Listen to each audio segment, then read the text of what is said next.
We are We're live. live. All right.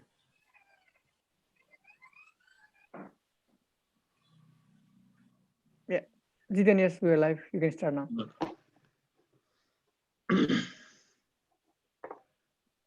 So am I starting or you are starting? Okay, I'll start. So, hello everyone, welcome to day 2 of Online Space Workshop 2020. So we have our speaker, Mr. Pravin Joshi. Mr. Joshi is the co-founder and executive member of AMSAT Nepal and has been actively participating in ham radio as a hobby since last 10 years. He is also the director of Brihaspati Vidyasadan and CTO of Rooster Logic Pvt Limited. So we welcome him to our program and request him to start the presentation. And I'll also like to request all the participants to write down their comments, write down their questions in the comment section of YouTube. Thank you. Thank you, Jitin. Thank you, Saurabh. Good morning. Happy to be here. Today, my name is Pravin Joshi. My call sign is 9N1KK. I'm associated with AMSAT Nepal from the time AMSAT was started. I've been associated with the ham radio community in Nepal for just over 10 years. But most of my time I've been dedicating to looking at just the communication portions. So that's where most of my focus is, and to train others, or more importantly, to talk to others to try and encourage them to become ham radio operators. That's what I have done. I'll go through a little bit about myself a little later on. So today I'm going to talk about quick history, amateur radio uses in Nepal. Let me just start off the presentation. So about me, call sign 9N1KK. I took my amateur radio license about 10 years back. Mainly interested in automated data transfer. Currently looking into set up a small APRS network, that is automatic packet reporting system, mainly used for to communicate quick small pieces of data as quickly as possible. So I Excuse me, have sir. tried So to. can you change your share screen? Like we can only see your slides right now. Okay, so you'd want me to So stop the the share? yeah, no, yeah, you need to just change the, yeah, you can just stop the share screen and change the shared screen to the presentation one. I didn't get you. How do I do that? Yeah, you can click share screen and then click the presentation one. Not the original presentation, but the presented slide one. So you mean to say I need to stop the presentation and then share the thing? Yeah, you need to first start the slideshow and then click share screen and then. Okay, got you.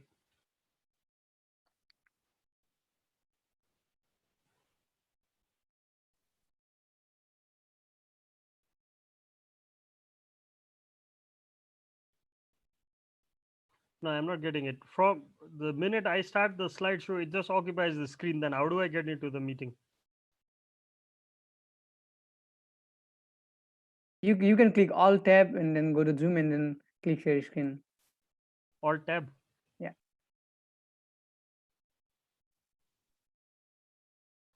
I think it's in Ubuntu. All tab doesn't work, I guess there. Okay. So or you can just scroll the It slides seems to work. directly. It seems to work. Okay. Oh.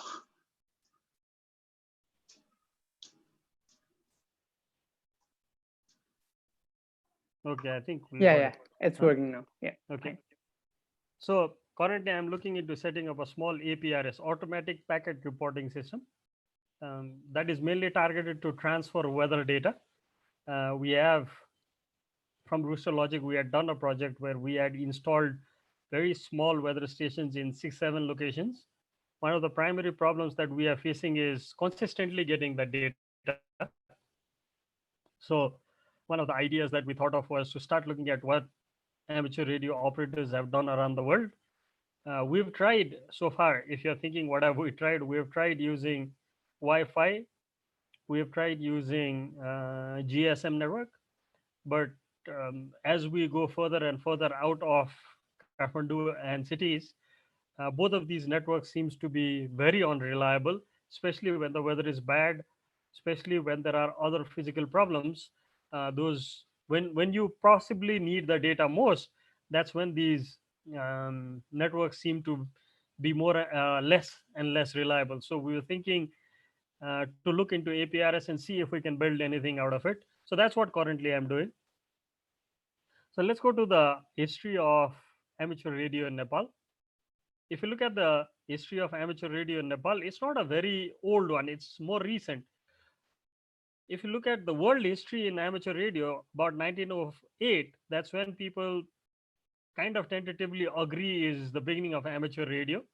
Before that, it was in wireless, but then slowly, mainly towards before that, the main target was towards experimentation and entrepreneurship. But after that, slowly, even the hobby people started picking it up. And then the history of, we can trace the history of amateur radio to then. But if you look at Nepal, the history is very recent. It was started, if you take it historically, it was started by Father Marshall Moran.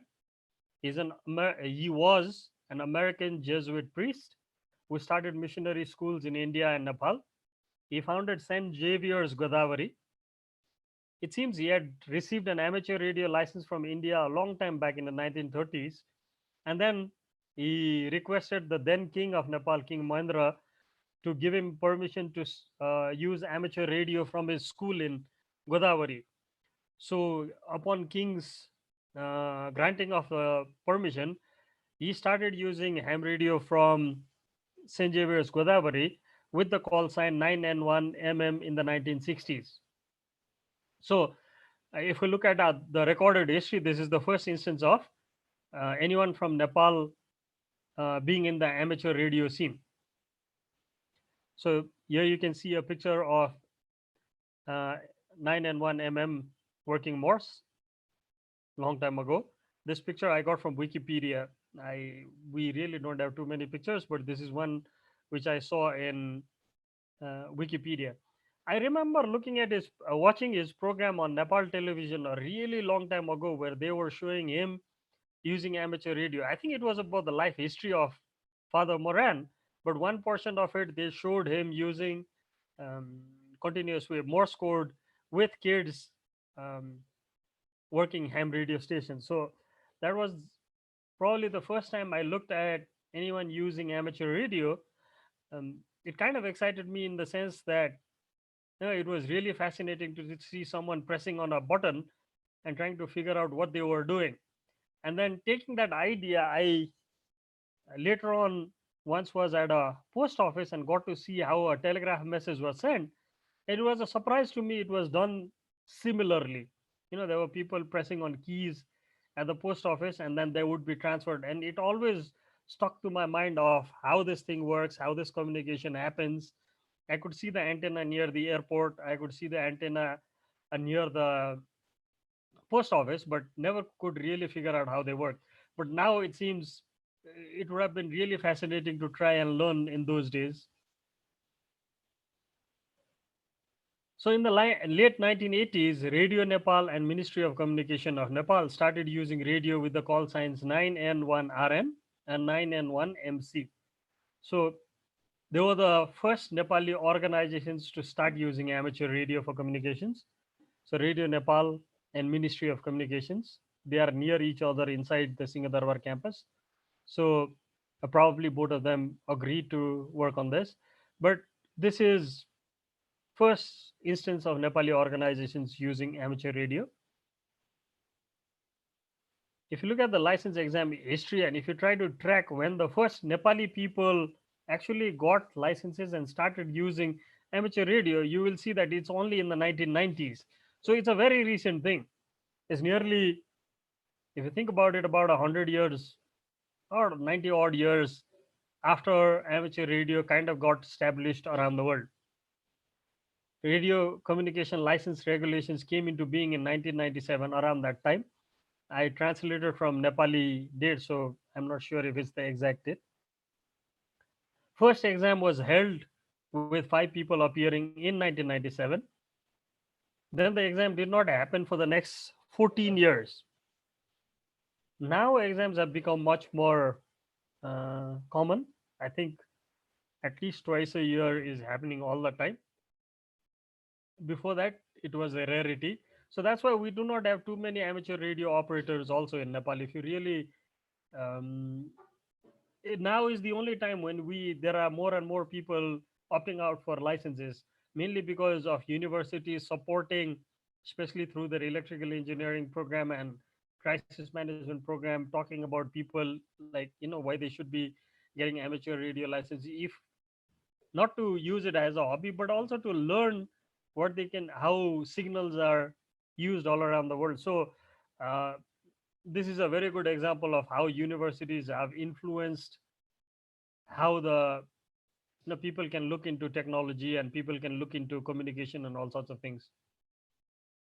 Here you can see one of the first licensees of Nepal, 9N1 AA at his rate. He was among the first group of 5 people who gave the exams. I do not have the photo of the other 4, and I'm not sure if all of them obtained the license. Few uses of amateur radio.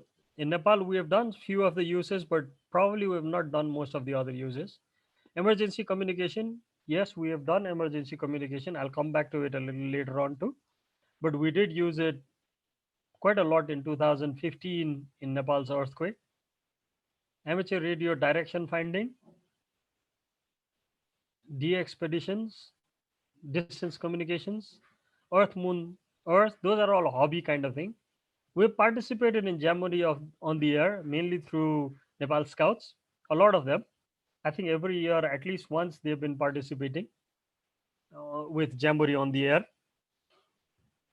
Uh, the Nepal Scout also has his own equipment and a station through which they, I don't know if it's functioning right now, but at some one point in time they were functioning. So we'll have to check on that one. There are other activities like Island on the Air, Summit on the Air.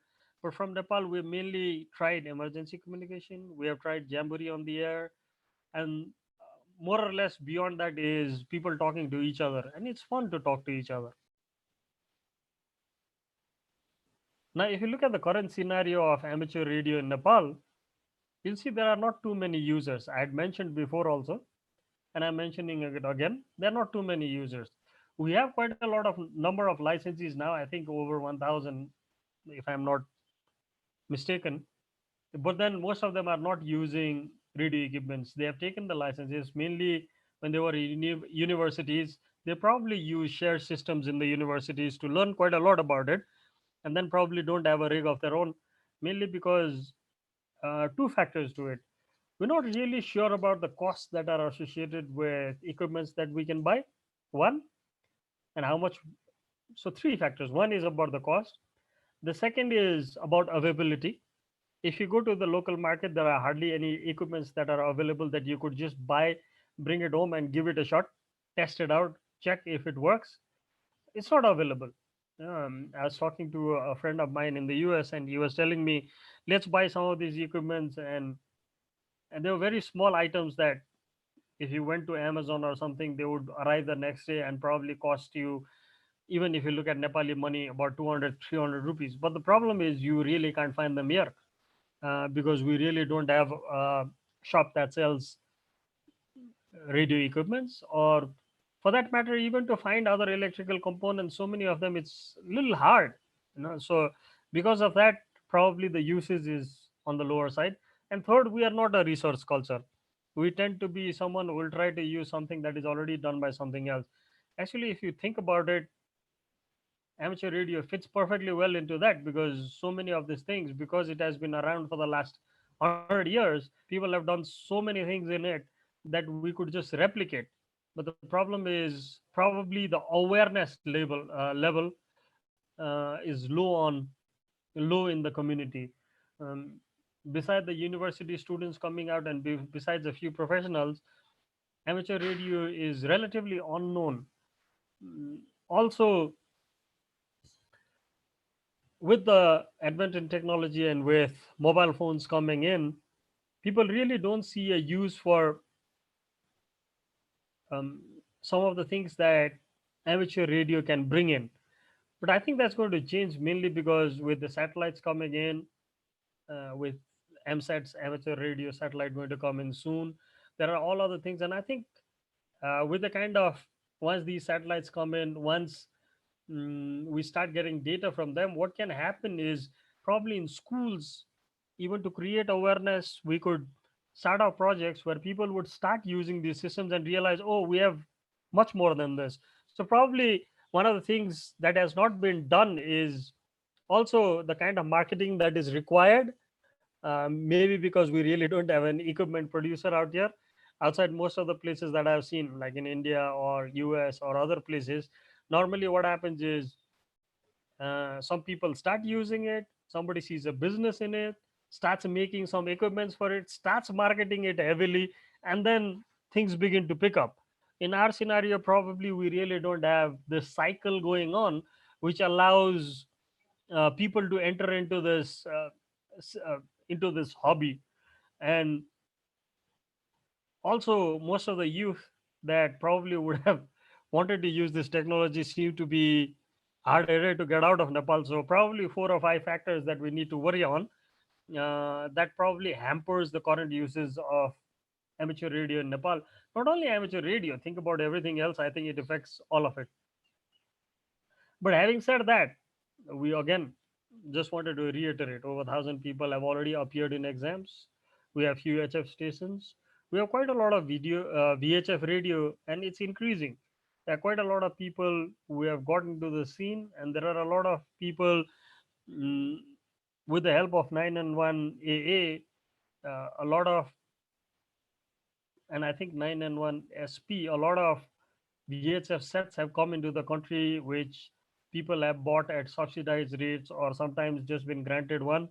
And they're using it quite a lot in crisis management college, the ICMS. There is a college called ICMS, Institute of Crisis Management Studies, and they have encouraged all the students to learn how to use VHF radio. So they have their own equipment, and others have also got into this licensing, trying to get a license and buy VHF set, especially when they are looking at crisis management studies. So slowly that VHF communication seems to be increasing, and we hope it continues this way.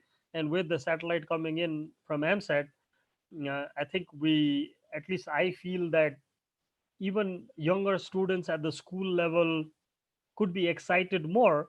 And if we could create projects for them that would allow them to take data from the satellite, they'd be very interested in trying to learn more about it. And that will create more people coming in. And to continue with that, I think many of the amateur radio operators have tried to go into the schools and done a lot of workshops, which are very commendable, and they've been doing that. And I think that that has created quite a lot of buzz, but not enough to become a very big scene in Nepal so far. One of the credits definitely goes to the two universities, Tribhuvan University, the Institute of Engineering, and Kathmandu University, to um, encourage their students, especially in the electrical engineering departments, to learn more about amateur radio, try and get licenses. And that thing has really picked up amateur radio in Nepal. So uh, I, I I would like to thank them, as well as encourage other colleges who are running electrical engineering courses or mechanical engineering, or even related to crisis and all this stuff, to use more and more of this amateur radio, so that they can, people can learn more about it and start using it more. And there are some very active users through which I think amateur radio has seen whatever it has grown to in Nepal so far. And this one, 991 AA, has been there for a very long time. 991 NP, 991 CA, and others. I see I'm forgetting some of the call signs which needed to be credited out here, but So sorry 911 about that. CA is currently watching our YouTube live as well. Okay. So it's good to see his activities a lot. I get messages from him on Viber and WhatsApp whenever he's online, and I think it's 911 NP also, and few others. And it's very encouraging to see that they have become really active. And I hope they can take it up all to the schools. It'd be nice if they could, communicate to the schools and try and bring up people understanding these technologies. We have to understand that we have some big technologies like GSM and all working, but at the end of the day, there are other technologies that people need to talk about and research and improve upon. Looking at our geography, looking at what we can do with it, there are a lot of things we could do. But for that, more and more people like to be aware of it. And people like 9 and 1 CA being very active. I think he's a relatively newcomer to the M radio scene. Being very active, it makes a lot of sense. It gives a lot of good vibe to others to continue forward. And in that, I'll have to really thank for the energy of 9 and 1 AA for over decades. He's been really pushing the amateur radio scene in Nepal, and that has to continue forward. And with all of these people and with the AMSAT satellite coming in, I think we are now slowly creating a scenario where more and more people can be excited about this. So far, we've been thinking it's costly, but looking at some of the things that are out there on the web that we could actually make on our own, it may not be as costly as we think. It's just that I, I was looking at another hobbies. For example, let's just compare very quickly compared to other hobbies that you can have. So I'll just take an example of music. So in amateur radio, they will say an antenna for HF, a good one will cost you about 100,000 rupees. And a kit will cost you another 100,000, so 200,000 rupees in terms of equipments, and then you rig it up. But when they come with full package, probably hooking them up is not going to be too hard. But let me look at the music part. I was looking at a price for a clarinet, a professional one, and that did not even start off at $2,000. So think about it. If you look at music, also equally the same. Look at a grand piano. It doesn't come for less than 2 lakhs, 3 lakh, 200,000, 300,000 rupees. So it's comparable. No, we don't need to, whenever we look at a hobby, we don't need to try and get the fanciest of the things right at the beginning. You start off small. That's why you have students level, you have intermediate level, and then you have an experts level. So I think that kind of encouragement to the students, saying that these kind of things can be done at a cheaper price, it is not really costly, is an important aspects. I have a 15-watt HF radio, and that costs about 20,000 rupees. With an antenna, that is another 600 rupees. So 20,600 rupees, and I can get started anywhere. See, that is not really costly in terms of hobbies that you can follow. Music probably is costlier than this. Art probably will end up becoming costlier than this. I just wanted to show a comparative, saying that it's actually not as costly as we think, but in our scenario, we tend to be thinking it's a lot costlier. Again, out here, just continuing from there, the main uses in Nepal, with how much ever people we have using into, who have got into ham radio, mainly it's hobby. In 2015 earthquake, we used quite a lot of the radio equipments for tracking missing people.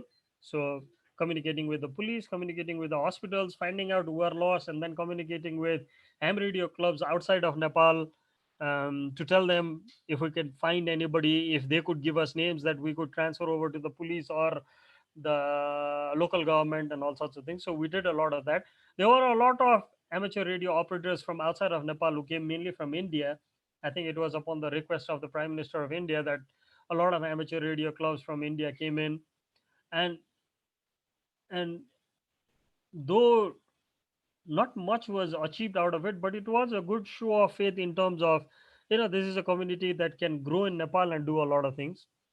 Again, students learning and emergency communication learning for crisis management, those are things that have been impacting people out here.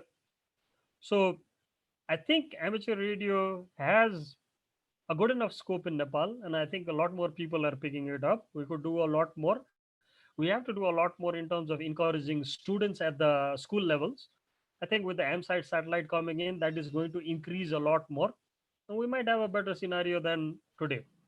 So after this, I am open to questions if there are any things that people would like to talk about, anything burning. So thank you, sir. It was a great presentation. I hope youths can get inspired and get into the ham radio as their hobby. So we have a couple of questions. Mr. Masanobu Suji, JA1DAO has asked, Nepal is located inside of Q0100 satellite coverage. How about amateur radio station using Q0100 and other LEO satellites? I think, see, we are off for it. There are some of the we'd really like to know what are the kind of things that we could, how would we build that station, and I think we'll be excited enough to try and build it and see what we can do with it. um, Again, it'll come down to equipments. If we can find a way of getting the equipments, I think most of us are off for it. Huh? I It'll be think we nice. have one with 9 and 1 AA as well. So Yeah. yeah, recently like from Japan, I guess. Yeah, the one that we had gone during the testing part. Yes, we have Yeah. one station, but it'll be nice to build it up more. Um, Especially my target, if I were to answer him, it would be to target schools and colleges so that more people can have access to it. mhm. So And then, and yeah, 9N1 CA has asked, is anyone coming on 40 meter from Nepal? that I would not know. Right now, I have not been able to come on the web at all because all my equipment is at school and I'm at home because of the lockdown. I have not even been able to access. I could come into it, but the problem is I have to wait till the school opens up and probably look at all the equipments, and I could come into it, and others could also come into it from there. So the main problem about ham radio is right now is like attracting youths.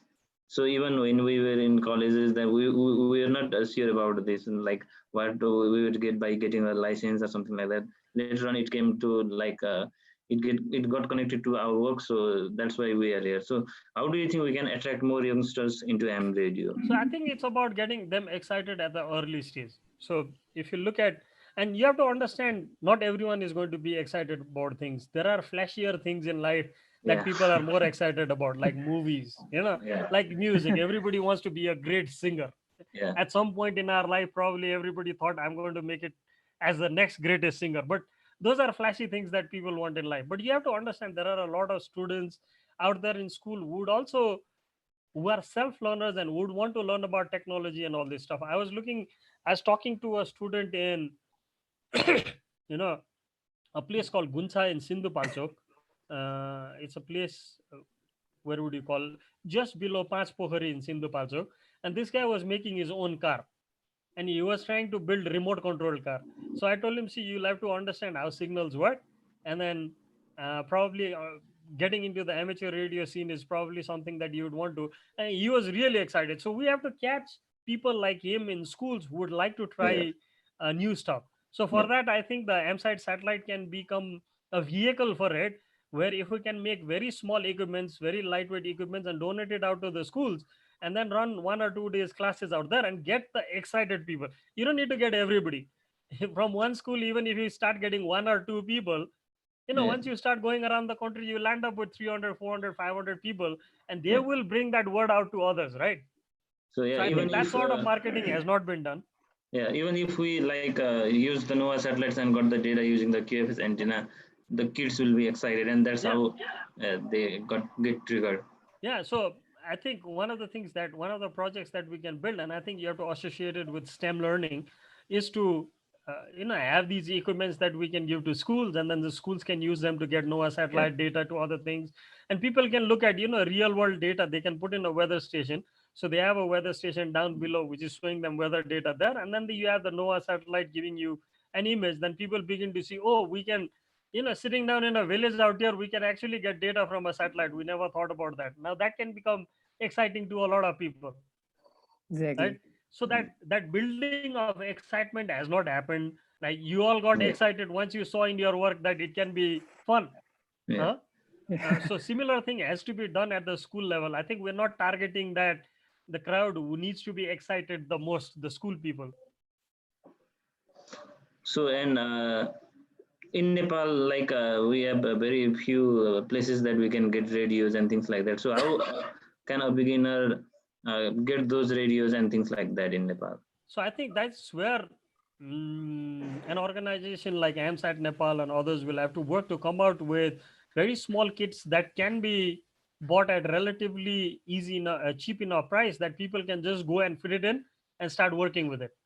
Yeah, One of the things is, when you are excited, you want it to just work. You don't want to go through the curve of getting over that pain of if it breaks down, how to make it, and all sorts of things. So you need something that will just, you take it there and it works. So it becomes for people like us who are excited about trying to promote amateur radio in Nepal to come out with small enough kits that people can just buy off, let's say a small or online or something, that they can actually get it very quickly, and then people can start using it and see if it works for them.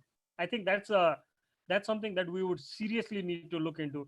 And AMSAT Nepal should, not only look at the satellite part, or but also look at making a small kit like this, which people can buy at a relatively really cheap price and take home and start getting data from the AMSAT satellite. Now that's an exciting thing, no? So that Yeah. could be exciting to a lot of small kids. Yeah.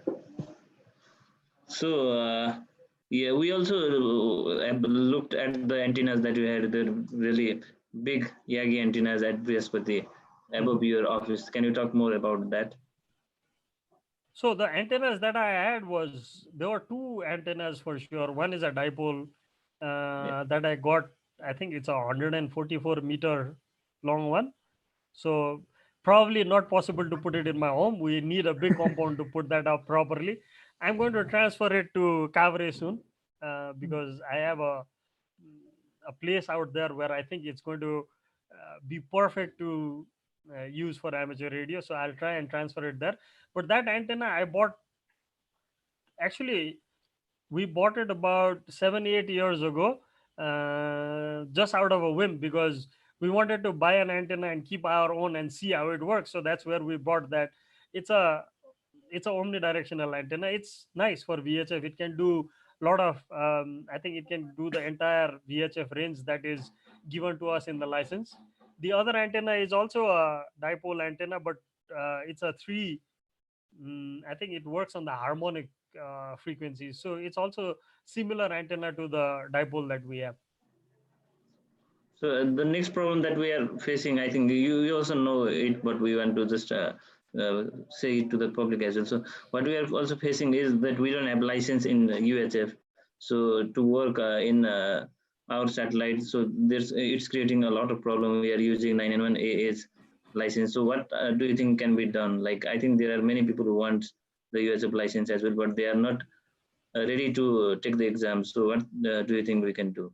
So I think the problem here begins at the ministry. I would not want to blame them, but most of the people who are at the ministry are not, if you really look at it, they are not technically educated enough to understand what is the value of these things.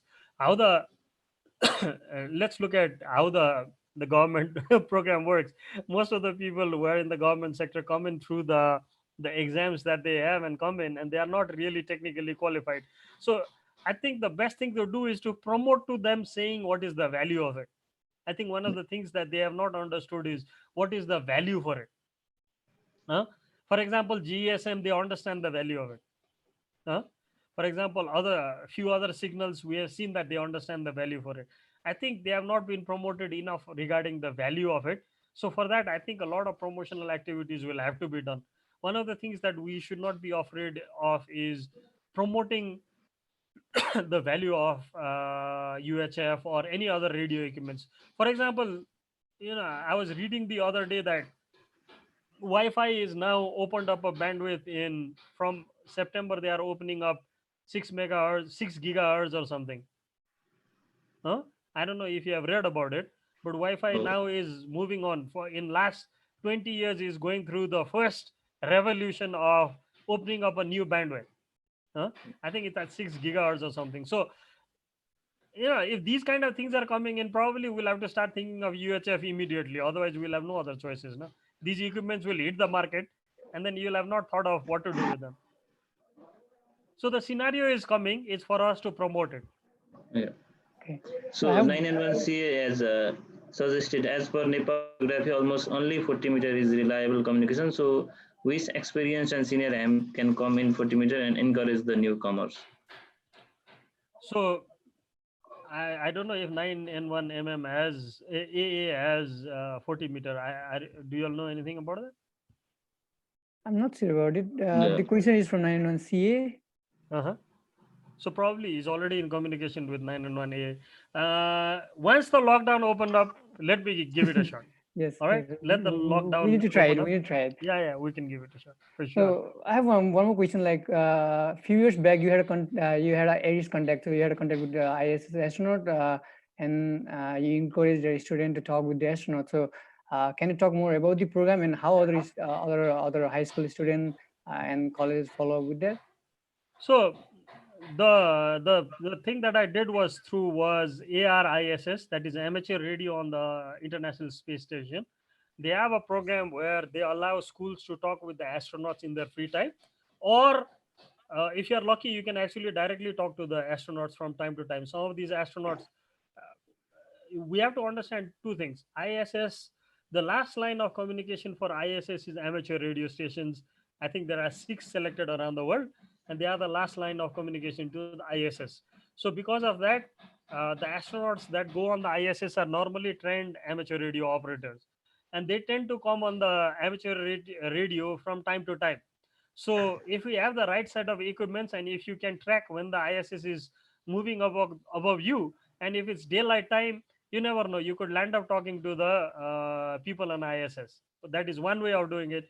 The second is you can do a scheduled program, that is through ARISS, and your application has to be given to ariss.org. That's what we did. And then it takes the best part of 6 months for you to get a spot, because there are so many applicants. So it takes about 6 months to get a spot. And once you get a spot, you can do either communication using equipments that you have at school, or we can use phones to do it. So for the first time, we did it through phones to be more reliable. So we hooked up our phone line to the radio equipment to a person in Australia, and the person from Australia did the connection to ISS, and that's how we talked. So it was a very long distance communication, but there are ways that you can do. And the exciting thing was, for students, it was a really good opportunity. I think the students liked it a lot, and it was a student-led initiative. Actually, I did not get the license. They just used my name, but at that point in time, there were some students, 2 or 3 students at Brihaspati, who were really excited about amateur radio operations, and these were the guys who actually went and applied for it, got the time slot, and then we did the communication. So that was really exciting for a lot of students. For other schools, what I have seen is most people don't take up the initiative to do it. They want something that is fed on a plate to them. So you have to take out the initiative. You have to have a couple of students go in, fill out the form, and get it done. The form is pretty long, but then people, they will want to do it, because even ARISS would love to talk to people in Nepal and other places which do not Yeah. have too much of activity, right? In terms of space, we do not have too much of activity. People would want to talk with our students and all, but we have to do the little bit of homework that is required to get it going. No? So It's not only ARISS. These days, Mhm. there are videos. There are taking photographs through the cameras on ISS. Yeah, there's another program. I'm forgetting. I don't know the name of it. I'm forgetting the name of it. But what you can do is the students can take photographs through the camera that is on the ISS of the galaxies and other things that the ISS is looking at. So that's also possible. So there are a lot of projects that people can do. There is a website, I think there's another one which shows the activity on the ISS. So you can see people floating inside the ISS, and all those are again part of what ISS does for schools. So there are a lot of projects that people can get associated with, schools can get associated with. So we also have a question from JA1DAO Japan. So he has asked, can Nepal nationalities operate amateur radio with US FCC license? That I really don't know. That we'll have to ask. Yes. So could you tell us about how Nepalese users, or how we Nepalese can get the amateur radio license? Can you just explain some few more steps so that newcomers, it'll be really easy for newcomers to join the amateur radio community? The Ministry of Communication opens up the exams for licenses 2 or 3 times in a year. A notice is published. Most of the I think time, it's 2 times a year. 2 times a year. Yeah. So that notices are published, I think, about 1.5 months in advance, right? So Yeah, there was a recent notice, but then because of this corona issue, they just postponed it. So maybe after corona after the corona pandemic is over, we'll get the notice again. Yeah. So probably in another 2-3 months, we should be having another exams. So for that, first foremost criteria is you'll have to be a Nepali citizen. So you will need a citizenship certificate, a copy of your citizenship certificate. Then you have to fill out a form at the ministry, along with which you have to submit your a copy of the citizenship, and then you'll be given a date for the exam. There are two exams. One is a theoretical exam where you have to learn about radio signals, where you have to learn about communications and give exams, theoretical exam. And then there is a practical exam, which is to do with Morse code. That's where I think most of the heard people. that would soon change, but it's already been, I think, 2-3 years that we heard of But it. I think most of the people are afraid of Morse. It really don't need to be that afraid of it. We are used to hearing sound so often. Whenever we talk to everything, we are actually listening to sound. We are listening to a language, words being formed with sound, and it's the exact same thing. And why are people so much afraid of it? That is what I have not understood. I understand the portion of it probably should be removed from the exams now that we hardly use it, but on the other side, it is also something fun to learn, right? Exactly. Sometimes you can just take it as an interesting thing to do. And how long does it take? I remember practicing it about a week, like 10 minutes 3 times a day for a week, and then we were able to pass pretty easily, man. So we have come to a point where we can't even afford 1 week's of effort.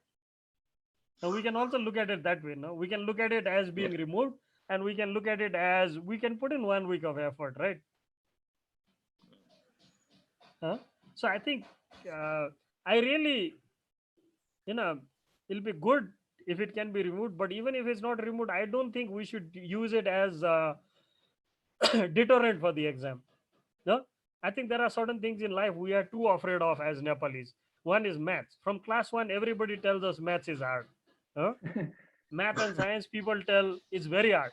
But if you look at the recent history of the examination in Nepal, social studies is where people get the least amount of marks. Don't you think it's a wrong notion that we are afraid of maths and we get the least marks in social studies? Somehow we got our priorities wrong. Similarly, in amateur radio license, we are more bothered about Morse, which is actually a fun thing to do. Then there are so many other things that we should have been bothered about, right? But anyway, that's from my perspective. It doesn't have to agree with everybody. Don't need to agree with it. But I would take it as a challenge of learning something new. It's always interesting to learn something new. You are trying to get an amateur radio license because you want to learn something new, right? So learn Morse code also. What's the problem? Yeah, and it's also the portion of ham radio community or amateur radio community. So I think we should also learn about it. Yeah, in every subject we learn history. No, Morse code is also history to ham radio. So just learn it, man. So I think we don't have any more questions from the audiences. So I think we are also really inspired by your school, Brihaspati, Vidyasadan. I think other colleges, other schools also should learn a lot in terms of the maker space, the students' access to Delhi. So what do you think other schools can do in that field? See, the problem is the current situation. I would not say the problem. The current situation, most of the people who are into schools in Nepal do not come from a technological background, right? One advantage that my school has is because I come in from a technological background and I am excited about innovation, it works. It may not work for everybody else. But one of the encouraging things that I could try and tell people is, it's important for people to have STEM learning now. It's extremely important to have a maker space because it may not be for every kid, but there will be a few. There will always be a few people who will take advantage of it and make a life out of it. Even to encourage these people, we should have even a small maker space. But it is important that we have a person who is interested in technology and innovation also, who will drive it forward. And this is not only for maker space. Any program in a school probably requires an innovator to take it forward. So doing everything, Yeah, go ahead. In 40 students, at least if 1 or 2 can do great, then that will be also great. Like they That would is get always inspired required. from that. See, that is Yeah. always required. If you look at the world's population and the amount of innovators, you will see a ratio of probably 1 out of 30. Huh? So if our class is 30 to 40, and if 2 people come out, that's great already. But the thing is, we have to take that program outside. When I had gone to Sindhu Palchok, I was talking to the principal there. I was talking to the vice principal there, telling them, why don't you have a maker space? They were saying, how do we have people? How are we going to make them learn? So one of the things that I said is, you don't need to make them learn. You just got to have the space. People will learn by themselves, right? In today's kid, do you think you need to go and tell them how to use a mobile phone? Do you think you need to go and tell them how to use a video game? No, they learn it by themselves. Similarly, people who are interested in technology will go in and learn it by themselves. There is the internet, there are other places people will find information and learn. We are reluctant to allow people to learn. That is where I would take it. So one problem that I think there is like the price. Like if I want to buy a 3D printer, the same would cost $200 in China, and when it comes to Nepal, it becomes $500-600. So it's not in the case of consumer devices, but in case of devices like this, there is I think that so problem. one of the things that I would like to argue with you here is that is 3D printer absolutely necessary to learn?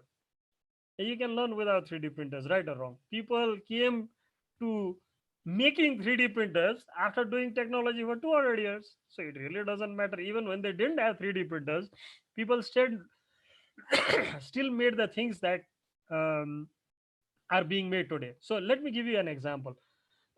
I was looking at people transporting water in Assam, right? So what they did was, in a bamboo pole, they put in 2 wheels and then hung water bottle in between that bamboo pole and then just rode it along like a bicycle. The thing is, you could actually put in a pipeline and you could make a pond. You could clean out the water, have pipelines and supply it directly to the homes, right? Or you could carry it in the back. Both of them are possible. In the olden days, you carried it at the back. In the newer days, you would have a pipeline coming in. But what you don't have a pipeline? You could still go in from carrying it from a back to make it into a bicycle, right or wrong? We are still finding a solution to a problem without having the benefits of today. So even if we don't have 3D printers, people can do so much without having a 3D printer, right? I remember the first circuit I built was using cardboard paper, not using a PCB. No? So just by sticking tapes on top of it, we did that. So if you think about it, if you really want to innovate, it really does not require the fanciness of today. If there is a will, there is a way. People will find it out. So I think we'll have to allow that kind of thinking and that kind of innovation to come into our spaces. So that's where we are missing. Most of the times when I talk to schools having maker space, they said you need 3D printer. You don't need. What you need is a bench with probably a soldering iron, little bit of soldering element, and few of the smaller things that are required for people to get started electrically. You might need something to cut wood or cut paper. You might need something to glue these things together. So that is probably one bench worth of things that you need, and that will take it forward. But we are not investing in that. We are thinking about the bigger things.